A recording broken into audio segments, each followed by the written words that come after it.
अपने रूप और आधुनिकता में चूर रति ने अपने पति मनोज से कभी अपने पति जैसा व्यवहार नहीं किया था। अपने अहंकार में वह मनोज को औरत का गुलाम तक कहने लगी। लेकिन एक रात मनोज के स्वाभिमान ने रति के अहंकार को चूर चूर करके रख दिया। नमस्कार मित्रों, आज हम मोहिनी मेहरोत्रा की लिखी कहानी लेकर उपस्थित हैं। आज की कहानी है स्वाभिमान।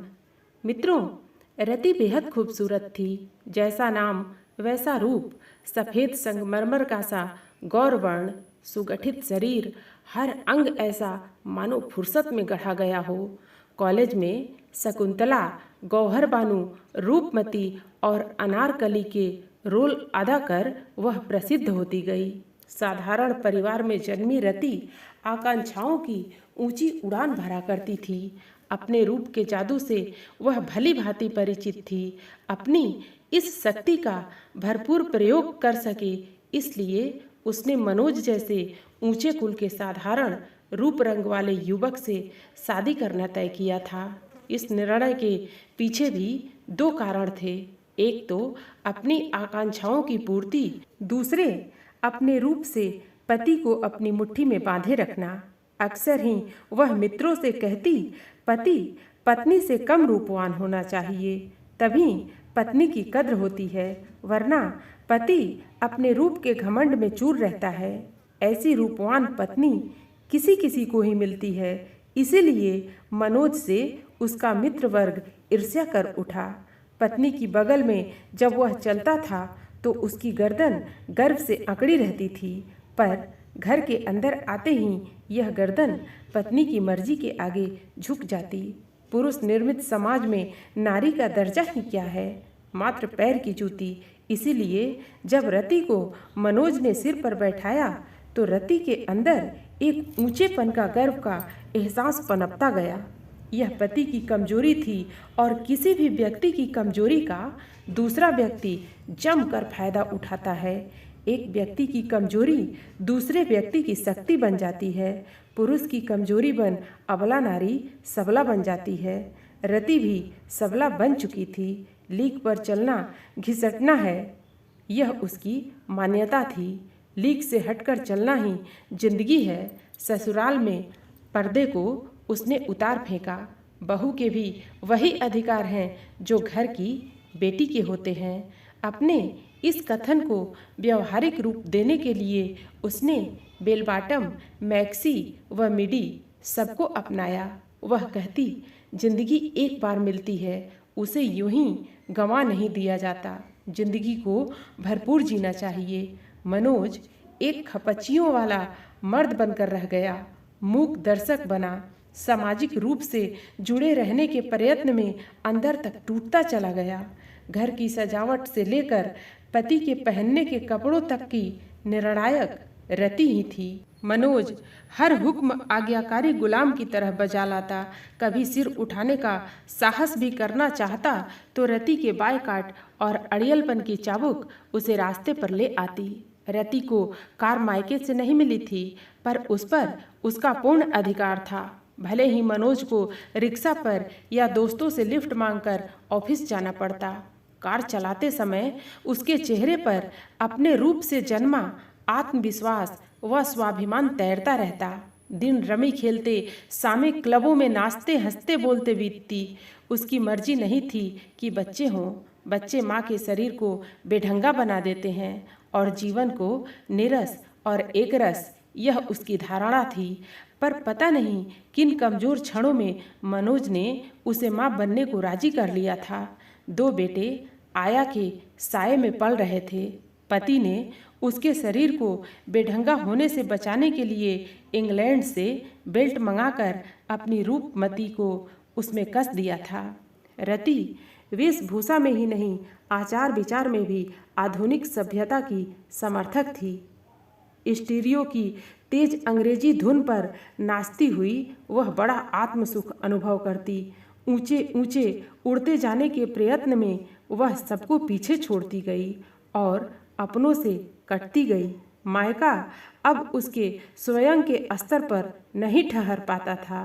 कभी भूले भटके से मायके जाती तो सदैव अपने चुटीले व्यंग और व्यवहार से माँ को दुखी कर देती। खुला आचरण और मुंहफट जबान माँ को अंदर तक साल जाती। खर्चे की बात चली तो शादी के खर्चे तक बात पहुँचनी भी आवश्यक थी। किस खुले साहस व निर्लज्जता से रति ने बाबूजी से कहा था, मैं नहीं मानती, शादी में आपने इतना खर्च किया, दिखाइए हिसाब। बेटी की शादी पर हुए खर्चे का हिसाब बेटी को दिखाना पड़ेगा, यह तो कभी उसके बाबूजी ने सोचा भी न था। नहीं तो वह हर खर्चे का हिसाब सहेज कर रखते। माँ ने विदा के समय बड़े डरते डरते सहेज कर रखी साड़ी रति को दी थी। साड़ी देखकर रति 2 पल मौन रही थी, फिर ऊंच श्रृंखल लहजे में बोली थी, माँ, यह साड़ी तुम पहन लो। ऐसी साड़ियाँ तो महरियाँ पहनती हैं। मैं खुद साड़ी खरीद लूँगी और कह दूँगी कि तुमने ही दी है। माँ उसका चेहरा देखती रह गई थी। अपनी इस बेटी के लिए माँ के दिल में और बच्चों की अपेक्षा कुछ ज़्यादा ही जगह थी। माँ बड़ी असहाय अकिंचन हो पलंग पर पड़ रही थी। बाबूजी ने उसे बहुत समझाया था, हमें तो खुश होना चाहिए कि हमारी बेटी इतने ऊंचे घर में पहुंच गई है। जो कुछ उसने कहा है वह तुम्हारी बेटी नहीं बोली थी। उसकी ससुराल का पैसा उसके सिर चढ़कर बोला था। माँ ने जवाब दिया था, जिंदगी की रंगरेलियाँ में मस्त रति अपनी ही जिंदगी जीने की आदी होती गई। मेहनत से किया मेकअप, यत्न से चुनी साड़ी से उसके सौंदर्य में 4 चांद लग जाते। देर से पहुँच आकर्षण का केंद्र बन पुरुषों की प्रशंसित दृष्टियाँ व रिमार्क उसकी अहंग की भावना को तुष्ट कर जाते। इन्हीं दिनों किसी पार्टी में उसकी मुलाकात अजय से हुई और दोनों ही एक दूसरे के सौंदर्य के आकर्षण से निकटतर आते गए। उसकी मित्रता चर्चा का विषय बनी तो उसने अपने तर्क से सभी के मुंह बंद कर दिए। हम बराबरी के स्तर पर जीते हैं, एक दूसरे पर अपनी मर्जी नहीं थोपते। अगर मनोज के मित्र हो सकते हैं तो मेरे क्यों नहीं। बराबरी के स्तर पर टकराव आवश्यक है, जो मनोज और रति के बीच कहीं न था। समझौते के लिए किसी एक का थोड़ा ही सही झुकना आवश्यक है और यह समझौता उसके पति ने किया था। जिंदगी में सभी कुछ प्राप्त करने के बावजूद अतृप्ति की आग समय असमय रति को दग्ध कर जाती। उस आग में जलते हुए बुरा भला सब कुछ पति को कह डालती और पति मूक जानवर सा सिर झुकाए सब चुपचाप सुन लेता। शायद इसके पीछे कोई कारण रहा हो, कुछ कहकर बात को आगे न बढ़ाने देने की इच्छा। सोसाइटी में पूर्ण रूप से फिट हो सके इसलिए रति शराब व सिगरेट की शौकीन भी बन चुकी थी। पहले पहल शायद उसने पति को कंपनी दी होगी, पर अब तो आदत बन गई थी। मनोज को डॉक्टर ने सिगरेट छोड़ने की सलाह दी थी। उसका कफ बढ़ता ही जा रहा था, पर मनोज छिपकर आदत से मजबूर होकर ऑफिस में सिगरेट पीता रहा। एक दिन जब रति को किसी तरह पता चल गया तो मनोज का कोर्ट मार्शल हो गया। मनोज ऑफिस से लौटा ही था कि रति ड्राइंग रूम को बेडरूम समझ अपनी नौकरानी सरबतिया की तरह छलांग लगा झपट पड़ी। कोट की जेब से सिगरेट का पैकेट निकाल उसी के मुंह पर फेंकती हुई चीखी, धोखेबाज, दगाबाज, क्या कसम खाई थी, शर्म नहीं आती, धोखा देते। फिर तेजी से धड़धड़ाती पैर पटकती गाड़ी स्टार्ट कर चली गई थी। नौकर के सामने हुई बेइज्जती के घूंट पी मनोज ने अपने को ऑफिस की फाइलों में डुबो दिया था। 3 दिन बाद वह लौटी थी। अजय के साथ खजुराहो घूमने चली गई थी। लौटकर पूर्ववत जिंदगी में लग गई थी। मनोज ने भी कुछ नहीं कहा था, जानता वह सब था, पर रति उसकी ऐसी कमजोरी थी कि वह उसकी हर सही गलत बात मानने को विवश था। क्यों नहीं तलाक दे देता ऐसी हिटलर बीवी को। रात होते ही वह दिन भर की सब घटनाएं भूल अपना अधिकार पाने को ललक उठता। शादी के इतने सालों बाद भी रति के शरीर का आकर्षण उसके लिए कम नहीं हुआ था। रति बड़ी मिन्नतों व मनौतियों के बाद ही उसका अधिकार उसे देती। एक दिन उसके घर पार्टी थी। शहर के हर जाने माने व्यक्ति को निमंत्रण था। खूब रौनक थी। कमरे की हल्की रोशनी, संगीत की मधुर ध्वनि वातावरण को रोमांटिक बना रही थी। हर कोई महिला सजी संवरी, नए हेयर स्टाइलों से सज्जित व आकर्षक परिधानों में लिपटी एक दूसरे से होड़ करती प्रतीत होती थी। रति भी गजब की खूबसूरत लग रही थी। वह मेहमानों का स्वागत करती हुई इतरा कर चल रही थी। शराब के दौर चल रहे थे। नाजुक पतले हाथ भी जाम थामे हुए थे। बातें राजनीति, ऑफिस से चलती हुई फैशन, फिल्मों पर भी आ पहुंची। बात फिल्मों तक पहुंची तो हीरो हीरोइन तक भी पहुंची। शराब की खुमारी में मनोज बोल पड़ा, यार क्या चीज़ है सायरा बानो। संगमरमर की तराशी हुई मूर्ति सांचे में ढली, लगता है बड़ी फुर्सत में गढ़ी गई है कि देखते ही तबीयत फड़क उठती है। रति को मनोज का दूसरी स्त्रियों से हंसी मजाक सहन नहीं हुआ।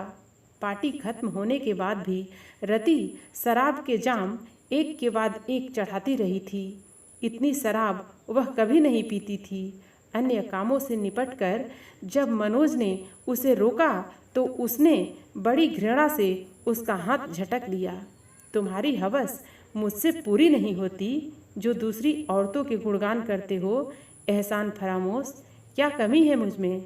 अपनी किस्मत को सराहो कि मुझ जैसी रूपवती पत्नी तुम जैसे साधारण आदमी को मिली। कोई और होता तो मेरी पूजा करता। तुम्हें तो पति कहते भी शर्म आती है, औरत के गुलाम, हुक्म बरदार कुत्ते। रति गफलत में क्या कर रही है वह नहीं जानती थी, पर जो उसके दिल में था वही जबान पर आ रहा था। उसकी ईर्ष्या, उसकी अतृप्ति उसके शब्दों में बोल रही थी। मनोज की नस नस चटक गई। पत्नी के होश ने जिस स्वाभिमान को सुलाए रखा था, पत्नी के नशे की खुमारी ने उसी स्वाभिमान को झंझोड़ कर जगा दिया। उसके हाथ रति के गालों पर तड़ातड़ पड़ने लगे।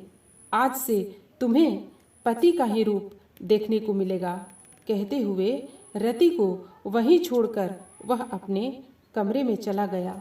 मित्रों, कहानी आपको कैसी लगी आप अपने कमेंट्स के द्वारा हमें अवश्य बताना।